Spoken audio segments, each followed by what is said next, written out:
안녕하세요. 지금부터 내과 예습 강의를 시작을 할 거고요.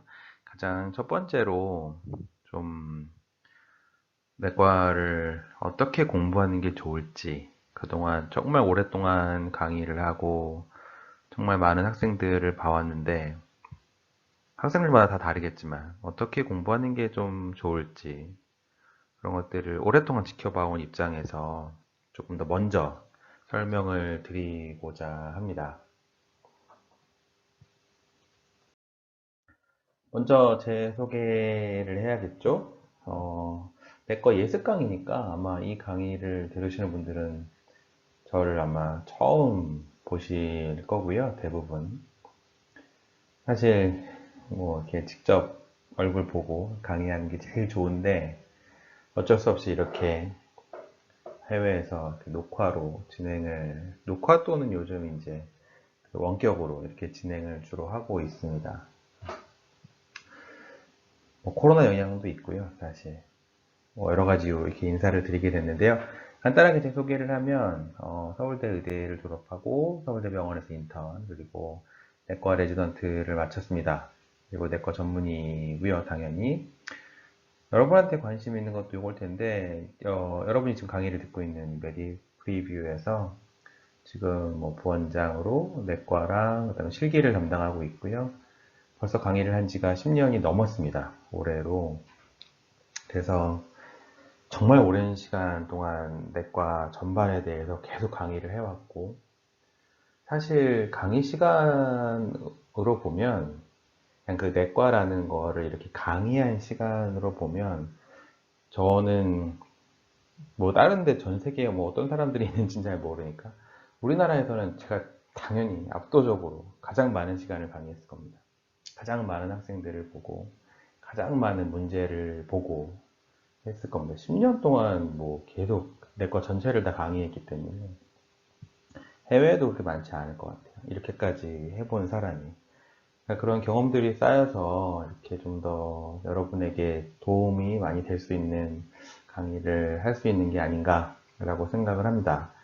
그 외에도 제가 이제 학원에서 이렇게 또 강의를 계속 하고 있지만 그 외에 사실 제가 병원 일을 또 하지 않으면 이게 계속 뭐라 그럴까요?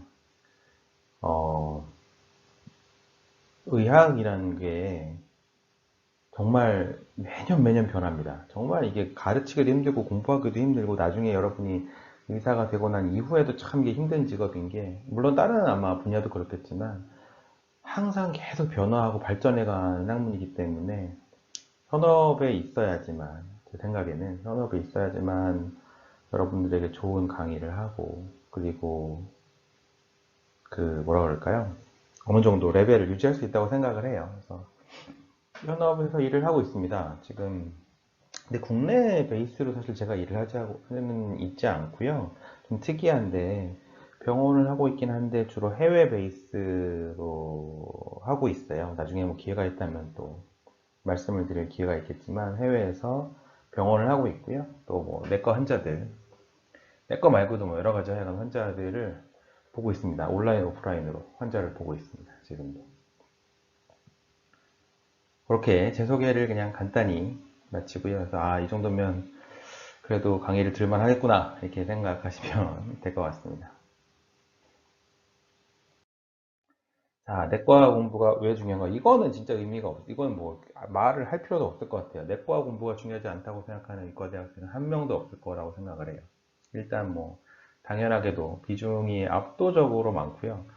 지금 국가고시에 한 360문제를 보는데 그 중에 절반이 좀 안 됩니다. 내과 문제가 절반은 안 돼요. 당연히 절반일 수는 없죠. 그렇게 과목이 많은데. 절반은 안 되는데, 3분의 1은 넘고요.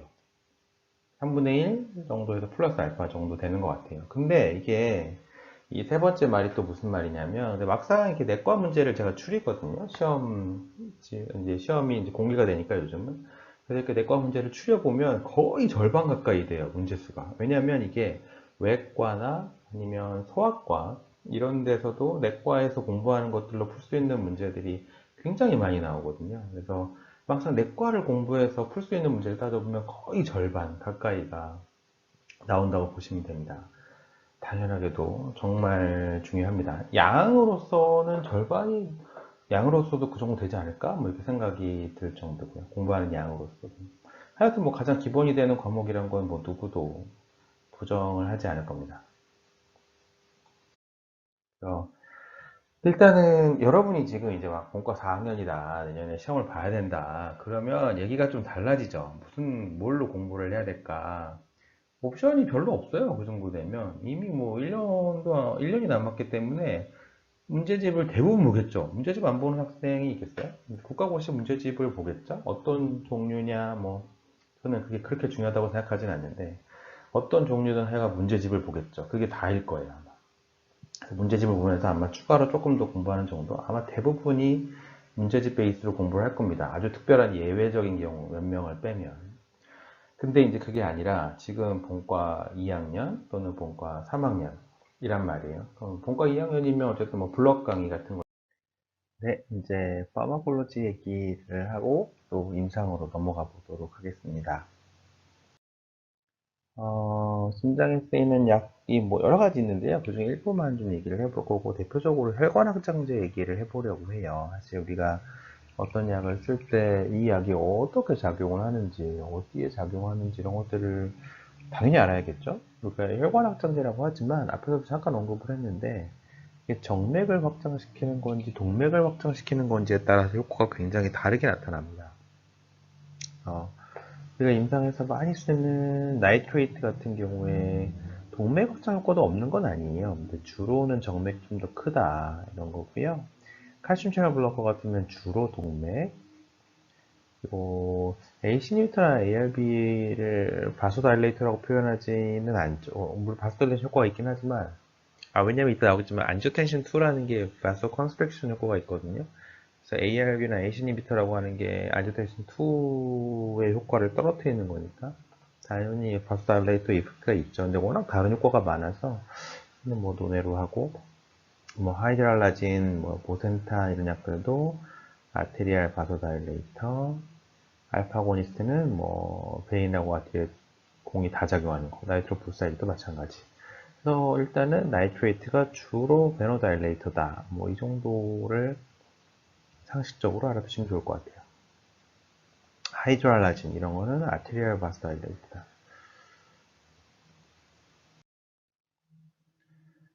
이런 내용을 뭐 알아두면 나쁘진 않겠지만 크게 이게 임상에서 뭔가 여러분한테 도움이 되거나 하는 내용이 없어서 그냥 가볍게만 보고 넘어가시죠. 칼슘 차단제는 당연히 바소달레이트 효과를 보일 수밖에 없습니다. 왜냐하면 칼슘 자체가 업테이크가 돼서 컨트럭션을 일으키기 때문에 이거를 블록하면 당연히 컨트럭션이 안 되니까 바소달레이션의 효과를 일으킬 수밖에 없습니다. 나이트레이트라는 거는 나이트릭 옥사이드를 공급하게 하는 건데 결국 이게 가면 뭐 여기 써 있는 이런 기전을 통해서 릴렉세이션을 일으키게 되고요. 제가 굳이 이 슬라이드를 빼지 않고 그냥 놔둔 이유는 우리가 이제 그 발기부전에 쓰이는 실데나필, 비아그라라는 상품명으로 유명한 실데나필 같은 PDE, 포스포다이 에스트라제 그 이니비터들이 있거든요. 그래서 걔네들이 왜 바소달레이션 효과가 있나 라는 얘기인데요. 뭐 이런 그림대로 사이클릭 GMP가 바뀌지 않게 해서 릴렉세이션을 일으키는구나 라는 게 있는데 잘 모르셔도 될 것 같습니다.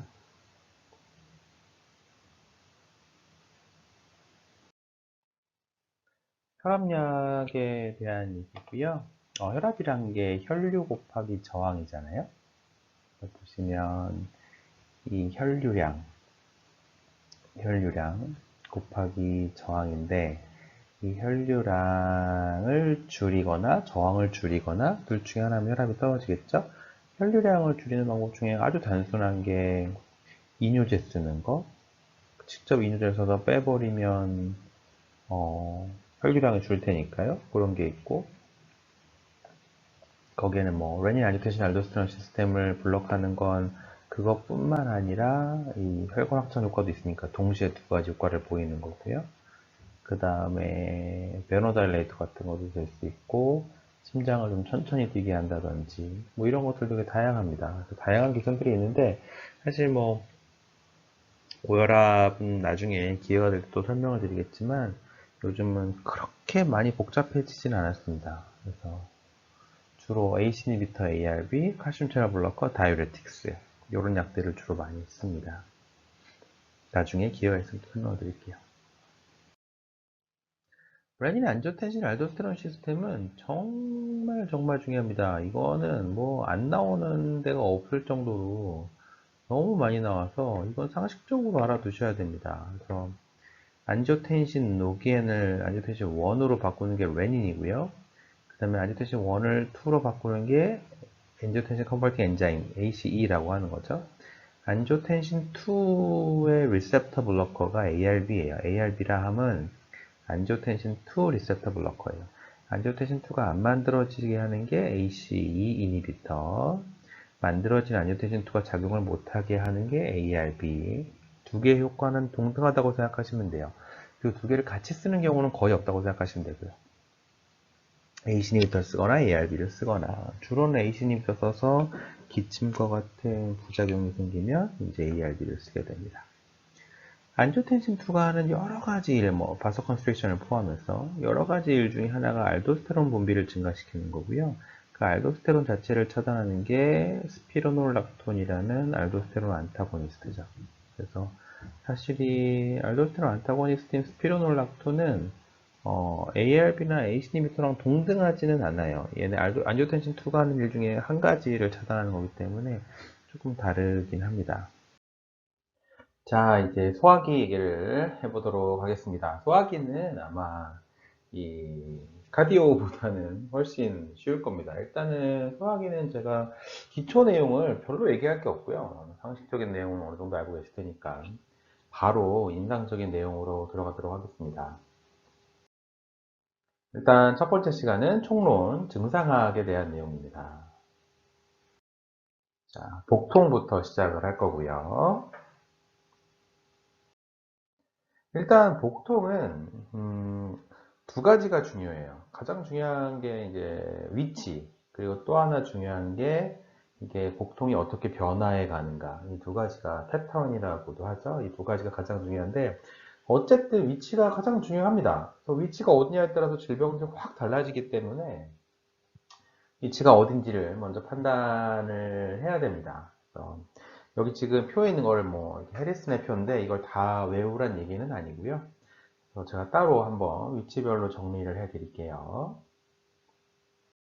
자, 먼저 우리가 오른쪽 위쪽이에요. 그래서 오른쪽 위쪽 그러면 뭐 당연히도 아마 간 그리고 담낭, 담관 아마 이런 것들이 떠오르실 거예요.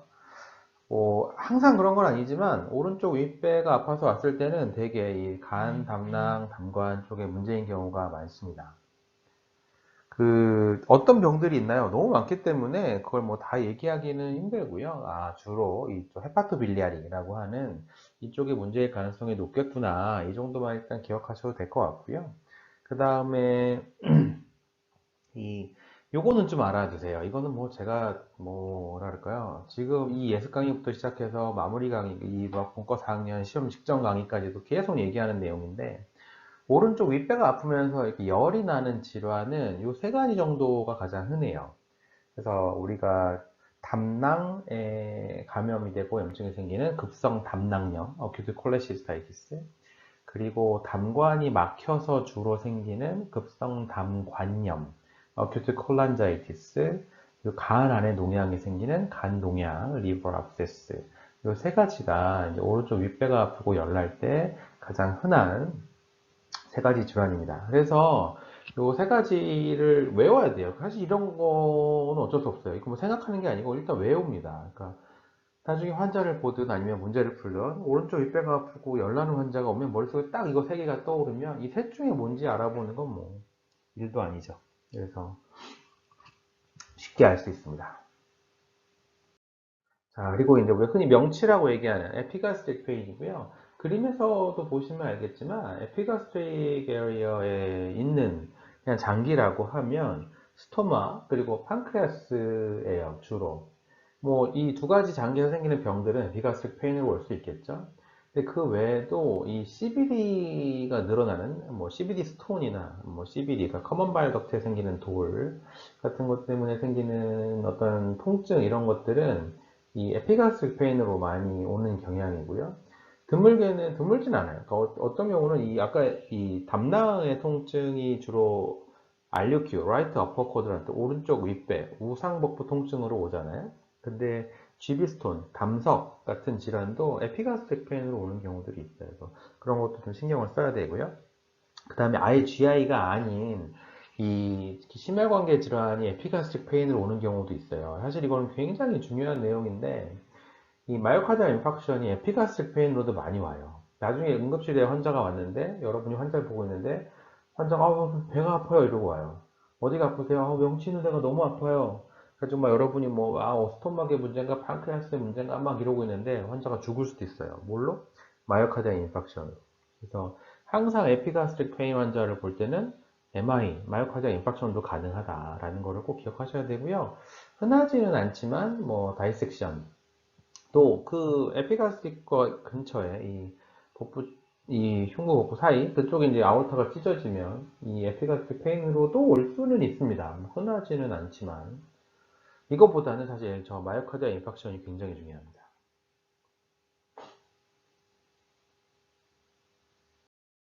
자, LUQ는 스플린밖에 없어요, 장기가. 그래서 여러분 시험에 뭐 좌상복부란 말이 나오면 무조건 그냥 스플린을 떠올리시면 됩니다. 그 이상은 뭐 크게 고민하실 게 없어요. 스플린에 무슨 병이 있나요? 병 거의 없어요. 그러니까 기억할 게 따로 없으세요.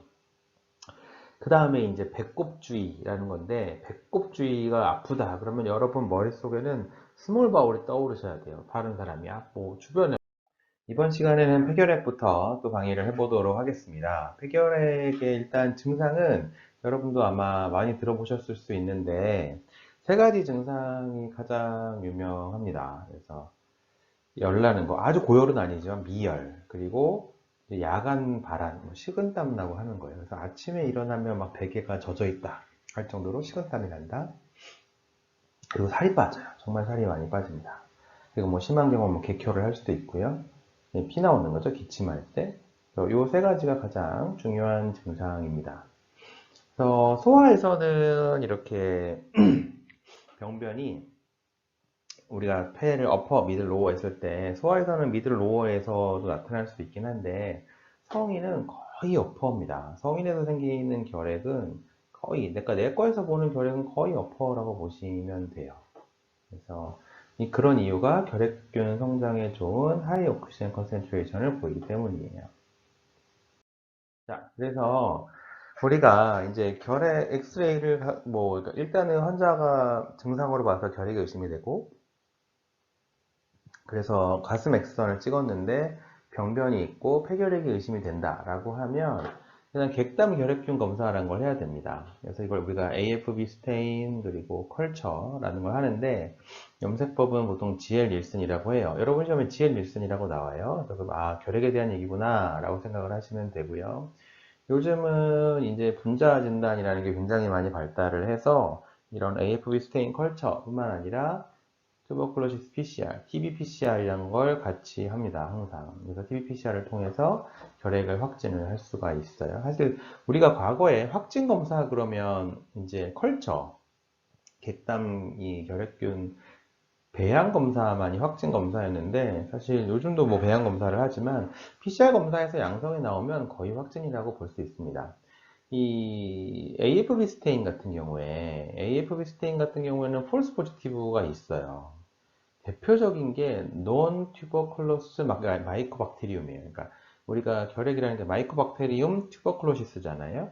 그러니까 튜버클로시스가 아닌 마이코박테리움들이 또 있어요. 아주 많지는 않지만 그래도 굉장히 중요한 애들이에요. 그래서 이 NTM이라고 하는 이 논튜버클로스 마이코박테리움도 AFB의 양성으로 나옵니다. 사실 그래서 우리가 요즘 더 TB-PCR을 많이 해요. 왜냐하면 TB-PCR을 해보면 이건 TB, 결핵에서만 양성이 나오거든요. 그래서 다른 NTM과 구별을 할 수 있죠. 그래서 또 그런 이유기도 합니다.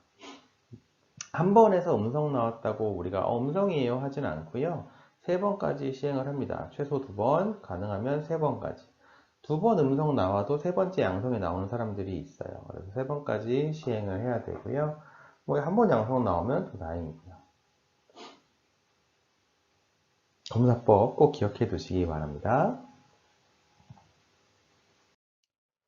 우리가 잠복결핵이라는 게 있어요. 앞에서 말한 폐결핵은 막 폐에서 결핵균이 증식해서 우리가 기침이 나고 열이 나고 막 살 빠지고 증상이 있을 때고요. 잠복결핵이란 건 몸 안에 결핵균은 있지만 그 눈에 보이지 않는 거예요. 그리고 증상도 없고 이런 걸 잠복결핵이라고 하는데 우리가 투버클린 스킨 테스트라는 게 있어요. TST, 투버클린 스킨 테스트 그리고 인터페론 감마 릴리즈 어세이, 이그라라고 하는 검사가 있거든요. 이 두 가지 검사는 이 잠복결핵을 진단하는 검사예요. 기본적으로. 그러니까 여러분이 어떤 검사를 고를 때 내가 액티브 TB, 그러니까 막 활동성 폐결핵을 진단하겠다. 그럴 때 이 검사들을 고르면 될까요? 안 될까요? 안 되죠. 이 두 가지는 주로 잠복결핵을 진단할 때 하는 검사다라는 걸 꼭 기억하세요. 이따가 다시 한번 나올 겁니다. 자, 그래서 이렇게 진단을 했어요. 그러면 우리가 활동성 결핵인 경우에 어떻게 치료를 할까요? 외우셔야죠. 2개월 동안은 HREZ, HRZ. HREZ가 뭔지는 써놨어요. 아이소니아지드, 아이나라우스, 아이나리팜핀, 에산부톨, 피라지나마이드. 2개월 동안 이 네 가지 약제를 쓰고요. 그 다음에 4개월 동안 HRE, 유지치료를 합니다. 이게 가장 기본이에요. 2개월 HREZ, 4개월 HRE. 피라지나마이드를 무슨 이유로든 쓰지 못하는 경우에는 9개월 HRE. 이렇게 이게 가장 우리나라의 표준 치료다 라고 보시면 됩니다. 외우셔야 돼요, 당연히. 아주 기본이에요. 자, 그래서 이제 또 공부를 해서 하면 이렇게 약을 먹이겠죠? 그리고 약을 잘 먹으라고 해야 됩니다. 이게 결핵약을 먹으면 한 2, 3주만 지나도 증상이 확 좋아져요. 그 환자 입장에서는 와, 나 뭐 이상 약 먹고 다 좋아졌는데 뭐 약을 6개월씩 먹으래? 이러고 끊어버릴 수 있거든요. 근데 끊으면 재발을 하죠, 당연히. 그래서 환자한테 잘 이야기를 해서 그 치료 기간을 꽉 채워서 먹는 게 굉장히 중요합니다. 치료 실패의 가장 흔한 원인은 중간에 환자가 자의로 약을 끊는 거예요. 끝까지 약을 잘 먹어야 되고, 그 다음에 이제 이런 결핵약제 부작용이 어떤 게 있나요?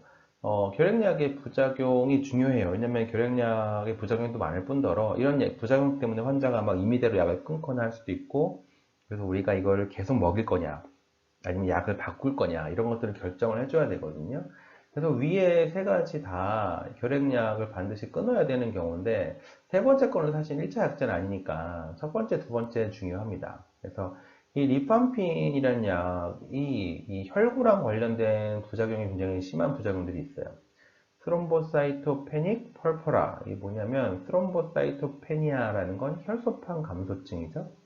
플레이틀릿이 줄어드는 혈소판 감소증을 얘기하는 거죠. 혈소판이 감소하면 이 자반증이라고 해서 빨간 자반증이 생깁니다. 그래서 스롬보사이토페닉 펄퍼라. 결국 혈소판이 떨어진다는 얘기예요. 또 뭐 헤몰리틱 아네미아 이런 게 생길 수 있고요.